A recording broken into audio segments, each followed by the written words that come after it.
Com o crescimento e a expansão do TikTok agora com essa rede social que apareceu do nada e já alcançou um valor de mercado de mais de $1 bilhão, a Clubhouse, será que ainda vale a pena a gente investir nos dinossauros das redes sociais, como o Facebook? Então hoje a gente vai estar conversando tudo o que você precisa saber antes de você investir, tomar decisão se você se aprofundar um pouco mais no Facebook. Salve rapaziada, beleza? Bruninho aqui na área e hoje a gente vai estar conversando aí sobre uma empresa que está entre os top 10 empresas mais valiosas do mundo inteiro, que teve uma grande valorização nos últimos tempos. Também se envolveu em algumas polêmicas, mas a gente vai estar conversando sobre o Facebook, a grande empresa do titio Mark Zuckerberg. Mas antes disso, não se esquece de se inscrever aqui no canal, já deixa seu like também, bater a marca dos 1000 inscritos ainda esse mês. Conto com você, hein? O Facebook é a maior rede social online do mundo inteiro, com mais de 2,5 bilhões de usuários ativos mensais. Esse número é surreal, é basicamente um quarto, mais do que um quarto da população mundial como um todo. Então acho que é interessante a gente entender um pouco mais sobre o Facebook e sair um pouco dessa superficialidade. Suas principais marcas são o próprio Facebook, depois eles fizeram algumas aquisições bem interessantes, como o próprio Instagram, WhatsApp, e eles têm um ponto que eles se destacam muito e muitas pessoas acabam colocando ela em um outro patamar, que é a parte do óculos VR. Eles têm esse desenvolvimento de realidade virtual extremamente avançado. E essa marca, o óculos VR, talvez seja um dos mais avançados produtos que a gente tem no mercado quando a gente fala de realidade virtual. Como de costume, por ser uma rede social, mais de 90% da sua receita é proveniente de anúncios e publicidade. E é interessante a gente ver também como é a diversificação geográfica. Se a gente for somar apenas Estados Unidos e Canadá, a gente tem mais de 50% da receita. E a gente tem mais 25% que é proveniente da Europa. Então, simplesmente com a Europa, Estados Unidos e Canadá, a gente tem 75% da receita. Por trabalhar um negócio que eles conseguem uma alta escala, com um custo extremamente baixo, porque basicamente só precisam aumentar mais a distribuição de anúncios, aparecer mais e mais anúncios, dessa forma eles aumentam sua receita como um todo. Eles possuem margens extremamente interessantes, com uma margem bruta de mais de 80% e margens líquidas acima dos 30%, o que é extremamente difícil.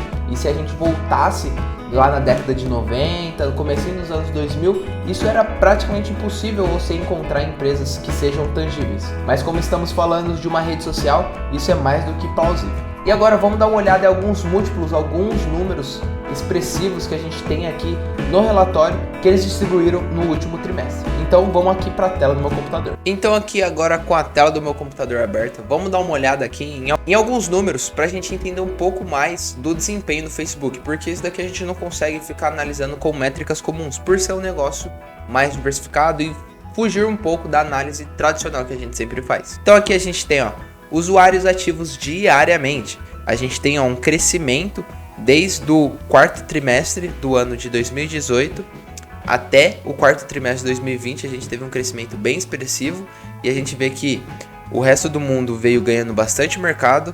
A Ásia então veio crescendo bastante. A Europa se lateralizou e os Estados Unidos e Canadá não cresceram muito, mas mantiveram um ritmo interessante. Aqui a gente consegue ver usuários ativos mensalmente. Então aqui a gente tem 2,797 bilhões de usuários ativos mensais. Então eu acho que isso é indiscutível e a gente vê que partiu de um número de 2,3 para 2,7 em 2 anos. E a gente consegue ver a receita por usuário. A gente vê uma receita crescente. Aqui infelizmente a gente só tem dados do último ano, então a gente consegue comparar só ano contra ano, mas a gente vê que tem um desempenho bem interessante. Todos têm uma curvatura bem parecida, né? Um topo no quarto trimestre e depois eles se recuperam, e outro topo no quarto trimestre do ano passado, de 2020. Até porque é uma receita um pouco mais sazonal. Com o final do ano a gente tem Natal, a gente tem Ano Novo, a gente tem Black Friday. Então no último trimestre a gente acaba tendo mais receita sendo gerada para propaganda. Por isso que a gente vê que no quarto trimestre normalmente tem uma receita por usuário maior do que no restante do ano. Aqui a gente consegue ver que usuários ativos por família. A gente tem praticamente 3 usuários, 2,6 usuários ativos por família. Então agora que a gente já conversou um pouco mais sobre esses números específicos, vamos entender um pouco mais do negócio, fazendo aquela análise com o nosso grande parceiro Análise de Ações, como sempre a gente faz em todos os estudos. Então aqui a gente já está com o site do Análise aberto. E a gente consegue ver algumas informações padrão aqui, como é de rotina do site. Se você já assistiu alguma das outras análises que a gente sempre está fazendo aqui semanalmente, você provavelmente já está habituado com o site. Que a gente consegue ver que foi uma empresa fundada há 17 anos, né? Fundada em 2004. Seu IPO foi apenas 8 anos depois da sua fundação. Então, com 9 anos de IPO, apresenta alguns resultados extremamente consistentes, como a gente vai ver nos próximos slides aqui nas próximas páginas do site. Então aqui a gente tem algumas informações baseado no que a gente já conversou, né? Vamos dar uma olhada aqui nos seus principais indicadores. A gente vê uma margem líquida de 32%, um ROI de incríveis 21%, dívida líquida sobre EBITDA não existe, um crescimento composto na receita de 23% ao ano, então a cada 3 anos eles dobram a receita, e o crescimento composto no lucro líquido de 20%, então a cada 3 anos e meio eles acabam dobrando o seu lucro líquido também. Então a gente vê que eles não estão nada para brincadeira e seus números estão condizentes com isso.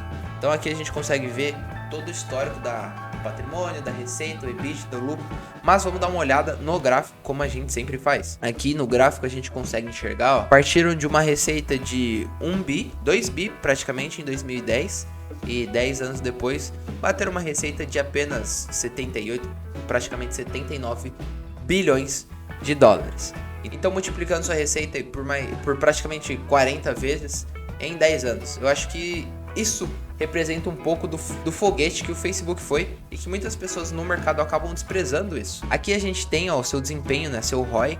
A gente vê que ele patinou um pouco aqui no começo dos anos de 2010, 2012, mas depois recuperou e nunca mais desceu para menos de 10%. Seu mínimo aqui foi de 8% e manteve seu ROI desde 2016 acima dos 15%, mesmo durante a crise do coronavírus e tudo mais. O modelo de negócio do Facebook foi um dos poucos modelos de negócio que se beneficiou mesmo durante a crise.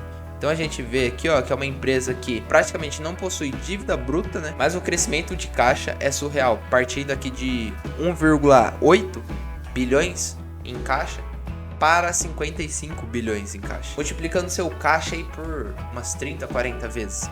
Eu acho que é bem interessante utilizar desses dados aqui para a gente entender mais sobre a empresa, sobre o Facebook como um todo. E também nessa semana foi anunciado que o WhatsApp, principalmente lá nos Estados Unidos, Canadá, ele vai ter uma função bem parecida com o que a gente tem no Zoom, que ele vai poder fazer videochamadas assim, com a ideia de fazer reuniões mais voltada para a parte business, para tentar concorrer diretamente com o Zoom.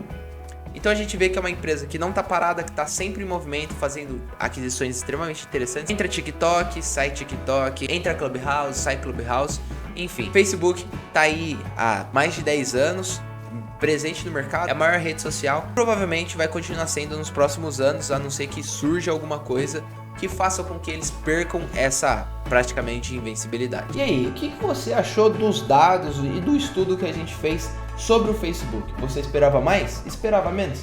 Comenta aqui embaixo que eu quero saber sua opinião sobre essa empresa, se você já tem carteira, se você já cogitou. Beleza, pessoal? Eu espero que você tenha gostado desse vídeo, eu espero vocês no próximo vídeo. Eu sou o Bruno, tamo junto e tchau!